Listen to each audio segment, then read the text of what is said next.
Dear aspirants, welcome to my channel. Here, to find the slope of the tangent curve y is equal to x square plus x and at point ಕೊಟ್ಟಿದ್ದಾನೆ. So now we have to find out the slope of the tangent. So as it is, we write down equation x cube plus x. So ಈಗ ನಾವು differentiate ಮಾಡಬೇಕು.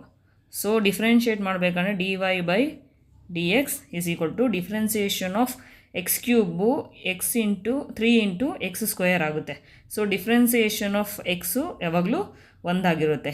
So ಇಲ್ಲಿ x term is equal to 0 ಕೊಟ್ಟಿದ್ದಾನೆ according to this point. So x term 0 ಕೊಟ್ಟಾಗ ನಾವು x value substitute ಮಾಡಬೇಕು. X value ಇಲ್ಲಿ 0 ಅಂತ ಸಬ್ಸ್ಟಿಟ್ಯೂಟ್ ಮಾಡಿದಾಗ ಸೊ 3 ಇಂಟು 0 ಸ್ಕ್ವಯರ್ ಪ್ಲಸ್ 1 ನಮಗೇನು ಸಿಗುತ್ತೆ? 1 ಸಿಗುತ್ತೆ. The slope of the tangent of the curve answer is 1 answer ಆಗಿರುತ್ತೆ. ಸೊ ಇದು ಈ ಥರ ಕಂಡೀಷನ್ ನಾವು ಯೂಸ್ ಮಾಡಿಕೊಂಡು ಮಾಡಬೇಕು. ಏನು ಸಾರಿ ಇಲ್ಲ, ಜಸ್ಟ್ ಈಕ್ವೇಷನ್ ಮಾಡಿ ಡಿಫ್ರೆನ್ಷಿಯೇಟ್ ಮಾಡಿದಾಗ ನೀವು ಬರುತ್ತೆ ಪಾಯಿಂಟಲ್ಲಿ ಎಕ್ಸ್ ವ್ಯಾಲ್ಯೂ ಸಬ್ಸ್ಟಿಟ್ಯೂಟ್ ಮಾಡಬೇಕು. Here x and y x value substitute ಮಾಡಿದ್ರೆ ನಿಮಗೆ slope of the tangent curve 0,1 will be on 1. Slope of the tangent 0,1 will be on 1 is an answer. So ಈ ಕ್ವಶನಲ್ಲಿ find the velocity equation for displacement y is equal to sin x plus 2 ಕೊಟ್ಟಿದ್ದಾನೆ. So ಇದು displacement equation. So displacement equation ಬರ್ಕೊಳ್ಳಿ. y is equal to sin x plus 2 ಬರ್ಕೊಳ್ಳಿ. So velocity ಅಂದ್ರೇನು? Velocity rate of change of ಡಿಸ್ಪ್ಲೇಸ್ಮೆಂಟ್ನ velocity ಅಂತ ಕರಿತೀವಿ. So ನಾವು ಅದನ್ನು ವೆಲಾಸಿಟಿನ v is equal to dy by dx ಅಂತ ಬರ್ಕೊಬೋದು. ವೆಲಾಸಿಟಿನ dy ಬೈ dx ಅಂತ ಬರ್ಕೊತೀವಿ. ಸೊ ಈಗ ಈ ಈಕ್ವೇಷನ್ನ ನಾವು ಡಿಫ್ರೆನ್ಷಿಯೇಟ್ ಮಾಡಬೇಕು.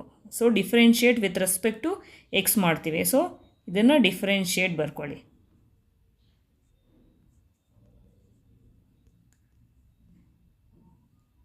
ವಿತ್ ರೆಸ್ಪೆಕ್ಟ್ ಟು ಎಕ್ಸ್ ಮಾಡಿದಾಗ ಸೊ ಆ್ಯಸ್ ಇಟ್ ಈಸ್ ಈಕ್ವೇಷನ್ನ ಡಿಫ್ರೆನ್ಷಿಯೇಟ್ ಮಾಡ್ತೀವಿ. ಈ ಈಕ್ವೇಷನ್ ಈಗ ಡಿಫ್ರೆನ್ಷಿಯೇಟ್ ಮಾಡ್ತೀವಿ. So dy by dx is equal to sin differentiation of the sine ಏನಾಗುತ್ತೆ? ಕಾಸ್ ಥೀಟಾ ಆಗುತ್ತೆ. sin x is equal to cos x ಆಗುತ್ತೆ. Plus differentiation of any constant number ಆದಾಗ ನಮಗೆ 0 ಬರುತ್ತೆ. ಆಯಿತಾ? ಯಾವತ್ತಾಗಲಿ differentiation of the constant number always 0.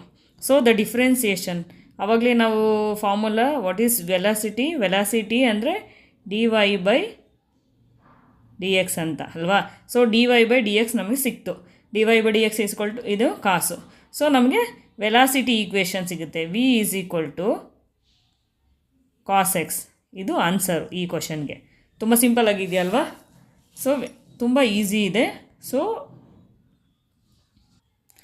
Next question integration. ಇದು model question paper questions ನಾನು ತೊಗೊಂಡಿರೋದು, ಅದನ್ನೇ ಸಾಲ್ವ್ ಮಾಡ್ತಾಯಿದ್ದೀನಿ. ಪಾರ್ಟ್ ಬಿ ಕ್ವಶನ್ಸ್ ಇವೆಲ್ಲನೂ. So integration of e power x plus x square with respect to x integration ಮಾಡಬೇಕು. So integration symbol ಈ ಥರ ಇರುತ್ತೆ. ಇಂಟಗ್ರೇಷನ್ ಅಂದರೆ ಈ ಥರ ಸಿಂಬಲ್ ಇರುತ್ತೆ. So e x plus x square ಇದನ್ನು integration with respect to x ಮಾಡ್ತಾಯಿದ್ವಿ. ಸೊ ಇದನ್ನು ನಾನು ಸ್ಪ್ಲಿಟ್ ಮಾಡ್ತೀನಿ. ಸ್ಪ್ಲಿಟ್ ಮಾಡೋದನ್ನು ಈಚ್ ಟರ್ಮ್ನ ಇಂಟಗ್ರೇಷನ್ ಮಾಡೋದು. E to the power of x into d x ಆಗುತ್ತಾ? Same way integration x square into d x ಅಂತ. ಸೊ ನೋಡಿ, integration of e to the power x ಯಾವಾಗಲೂ e to the power of ಎಕ್ಸೇ ಆಗಿರುತ್ತೆ. Same integration of X ಸ್ಕ್ವಯರ್ನ integration ಮಾಡಿದ್ರೆ ಜಾಸ್ತಿ ಆಗುತ್ತೆ. So 2 ಇರೋದು 3 ಆಗುತ್ತೆ ಅವಾಗ ಎಕ್ಸ್ ಕ್ಯೂಬ್. ಸೊ ಕೆಳಗಡೆ ಟರ್ಮು 3 ಆ್ಯಸ್ ಇಟ್ ಈಸ್. ಈ ಟರ್ಮ್ನ ಇಲ್ಲಿ ಬರಬೇಕು. ಆ್ಯಂಡ್ ಪ್ಲಸ್ ಇಂಟಗ್ರೇಷನ್ ನಾವು ಮಾಡ್ತಿದ್ದೀವಿ ಅಂದರೆ ಆಲ್ವೇಸ್ ದ ಕಾನ್ಸ್ಟೆಂಟ್ ನಾವು ಆ್ಯಡ್ ಮಾಡಬೇಕು. ಪ್ಲಸ್ ಕಾನ್ಸ್ಟೆಂಟ್ ಇಷ್ಟೇ. This is very easy. ತುಂಬ ಈಸಿಯಾಗಿ ಮಾಡಿದ್ದೀವಿ ಅಷ್ಟೇ. ನಿಮಗೆ ಗೊತ್ತಿರಬೇಕು ಎಕ್ಸ್ ಸ್ಕ್ವೇರ್ ಬಂದರೆ ಏನು ಮಾಡಿ. ಇವಾಗ ಎಕ್ಸ್ ಸ್ಕ್ವೇರ್ ಬಂದಿದೆ, x to the power of 3/3 ಮಾಡಿದ್ದೀರಾ. ಅದೇ x to the power of 3 ಕೊಟ್ಟಿದ್ದಾನೆ ಅಂದರೆ x to the power of 4 1 term ಜಾಸ್ತಿ ಆಗುತ್ತೆ. ಅರ್ಥ ಆಯ್ತಾ? ಇದು ಫಾರ್ಮುಲಾ ಯೂಸ್ ಮಾಡೋದು.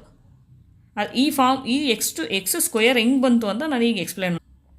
ಸೊ ಈಗ x to the power of ಹೆಂಗೆ ಬಂತು? ಇಂಟಗ್ರೇಷನ್ ಆಫ್ ಈಗ x to the power of n, ಇದು ಎನ್ ಅಂದ್ಕೊಳ್ಳಿ, ಎನ್ ಇಂಟು ಡಿ ಎಕ್ಸ್ ಮಾಡ್ತಿದ್ದೀರಾ. ಇಲ್ಲಿ ಎನ್ ಇನ್ ಪ್ಲೇಸ್ ಆಫ್ ಎನ್ನಲ್ಲಿ 2 ಇದೆ ಅಷ್ಟೇ. ಸೊ ಅವಾಗ ನಿಮಗೆ ಫಾರ್ಮುಲಾ ಇದು ಗೊತ್ತಿರಬೇಕು. X to the power of n plus 1 add ಮಾಡ್ತೀರಾ ಡಿವೈಡೆಡ್ ಬೈ n+1 ಇದೇ ಫಾರ್ಮುಲಾ ಫಾರ್ x⁴n ಮಾಡಬೇಕು ಅಂತಂದರೆ ಇದನ್ನು ನೆನ್ಪಿಟ್ಕೊಬೇಕು. ಇಲ್ಲಿ n ಹತ್ರ 3, 4, 5 ಆ ಥರ ಕೊಟ್ಟಾಗ ಜಾಸ್ತಿ ಆಗ್ತಾ ಹೋಗುತ್ತೆ. ಅರ್ಥ ಆಯ್ತಾ? ಸೊ ಈಗ ವ್ಯಾಲ್ಯೂಸ್ ಕೊಟ್ಟಿದ್ದಾರೆ ಇಂಟಗ್ರೇಷನ್ ಅಂತ ಅಂದ್ಬಿಟ್ಟು. ಸೊ ಈ ಥರ ಪ್ರಾಬ್ಲಮ್ ಕೊಟ್ಟಾಗ ನೀವು ಯಾವ ಥರ ಸಾಲ್ವ್ ಮಾಡಬೇಕು ಅಂತ ಯೋಚನೆ ಮಾಡಿ. ಇಲ್ಲಿ ನಾವು ಕಾನ್ಸ್ಟೆಂಟ್ ಟರ್ಮ್ ಕೊಟ್ಟಿದ್ದಾನೆ. Let us consider that constant ಟರ್ಮ್ನ ನಾವು ಎ ಅಂತ ಕನ್ಸಿಡರ್ ಮಾಡೋಣ. ಎ ಈಸ್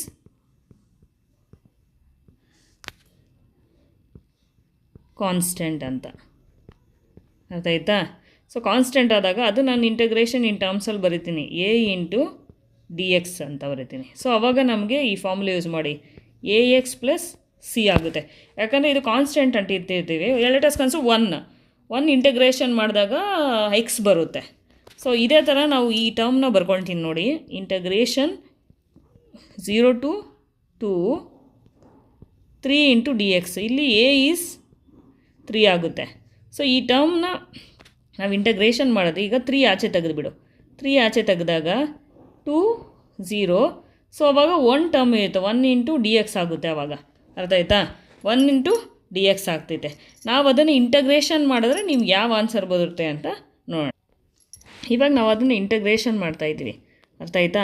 3 ಕಾನ್ಸ್ಟೆಂಟ್ ಇರುತ್ತೆ. ಇಂಟಗ್ರೇಷನ್ ಆಫ್ 1 ಏನಾಗುತ್ತೆ ಆವಾಗ ಎಕ್ಸ್ ಆಗುತ್ತೆ. ಆಯಿತಾ? ನಾವು ಇಂಟಗ್ರೇಷನ್ ಮಾಡಿದ್ದೀವಿ. ಇದು ಲಿಮಿಟ್ಸು. ಕೆಳಗಡೆ ಇರೋದು ಲೋಯರ್ ಲಿಮಿಟು, ಮೇಲ್ಗಡೆ ಇರೋದು ಅಪ್ಪರ್ ಲಿಮಿಟು. 0, 0 ಆ್ಯಂಡ್ 2. ಸೊ ಇವಾಗ upper limit lower limit apply ಮಾಡಿ 3 ಆ್ಯಸ್ ಇಟ್ ಈಸ್ ಬರ್ಕೊಳ್ಳಿ. ಸೊ ಅಪ್ಪರ್ ಲಿಮಿಟ್ ಎಕ್ಸ್ ಹತ್ರ 2 ಬರೀತೀರಾ. 2 ಮೈನಸ್ ಅಲ್ಲಿದು ಮೈನಸ್ ಆಗುತ್ತೆ. In terms of X value 0 ತೊಗೊತಾ ಇದ್ದೀವಿ. ಸೊ ಅವಾಗ ಏನಾಗುತ್ತೆ ನಮಗೆ 0 ಬರುತ್ತೆ. ಸೊ ಮಲ್ಟಿಪ್ಲೈ ಮಾಡಿ 3 into 2 this term become 0. So ನಮಗೆ ಲಾಸ್ಟ್ ಆನ್ಸರು 6 ಬರುತ್ತೆ. This will be on answer for this question. So more information, please subscribe my channel and share. We'll solve more problem for engineering mathematics too. It may be helpful for exam. Thank you so much.